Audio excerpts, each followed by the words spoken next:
Hello दोस्तों, कैसे हैं आप सब। स्वागत है आप सबका मेरे YouTube चैनल जिसका नाम है अर्पिता के अल्फाज। आप वाकिफ हैं लेकिन फिर भी एक बार बता ही देती हूँ। चलिए, आज का जो कविता का शीर्षक है आत्मगौरव, शुरुआत करते हैं।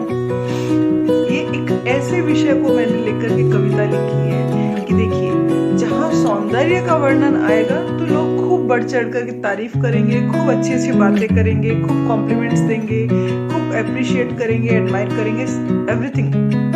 लेकिन यदि जहाँ पे आपके सत्य का अनुभव यथार्थ के साथ करने की बात आती है तो सब मौन हो जाते हैं। एक वो सभा थी जिसमें द्रौपदी का चीरहरण किया गया और सभी सभासद आंखें झुकाए मौन बैठे थे। तो ऐसा ही कुछ आज के समय में भी हो रहा है। वो ये रहा है कि जहाँ कुछ ऐसा वल्गर या कुछ ऐसा एंटरटेनिंग दिखाई देता है, फट करके लोग उस चीज के पीछे दौड़ने लग जाते हैं। लेकिन जहाँ कुछ सेंसिटिव चीजें होती हैं, कुछ ऐसी जिनके मतलब जो घटनाएं ऐसी घटित होती हैं, उनके विषय में कोई बात तक नहीं करना चाहता। इवन जो ऐसे फैमिलीज होती हैं जो इन चीजों के से गो थ्रू हो रही होती हैं, इनसे गुजर रही होती हैं, वो भी शायद इसके बारे में बात ना करना चाहें। तो थोड़ा सा इस विषय से रिलेटेड कुछ मैंने लिखने का प्रयास किया है।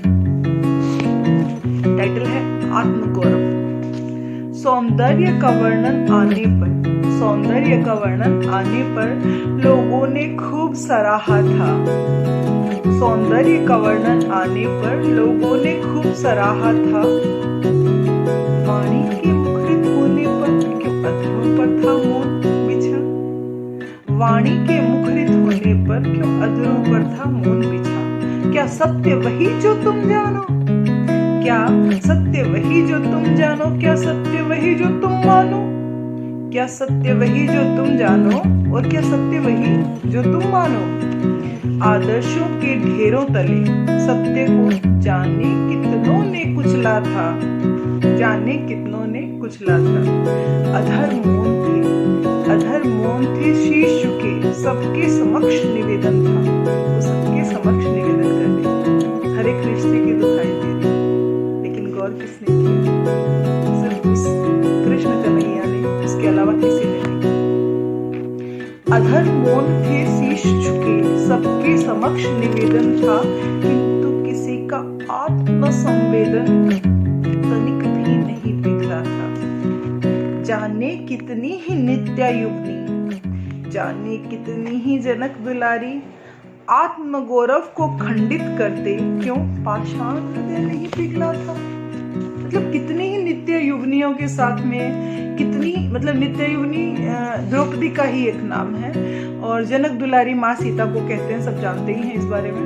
तो ये जो इनको महान क्यों, ये क्यों है हमारे इतिहास में महान किरदार, ये क्यों है हमारे महान एग्जाम्पल्स? क्योंकि इन्होंने जो बर्दाश्त किया है शायद ही कोई कर पाए। तो अब जब मैंने शीश उठाया, वाणी से विरोध जताया। अब जब मैंने शीश उठाया, वाणी से विरोध जताया, अब शक्ति का आह्वान उठा, तब क्यों हृदय तुम्हारा कांप उठा, क्यों हृदय तुम्हारा कांप उठा। धन्यवाद।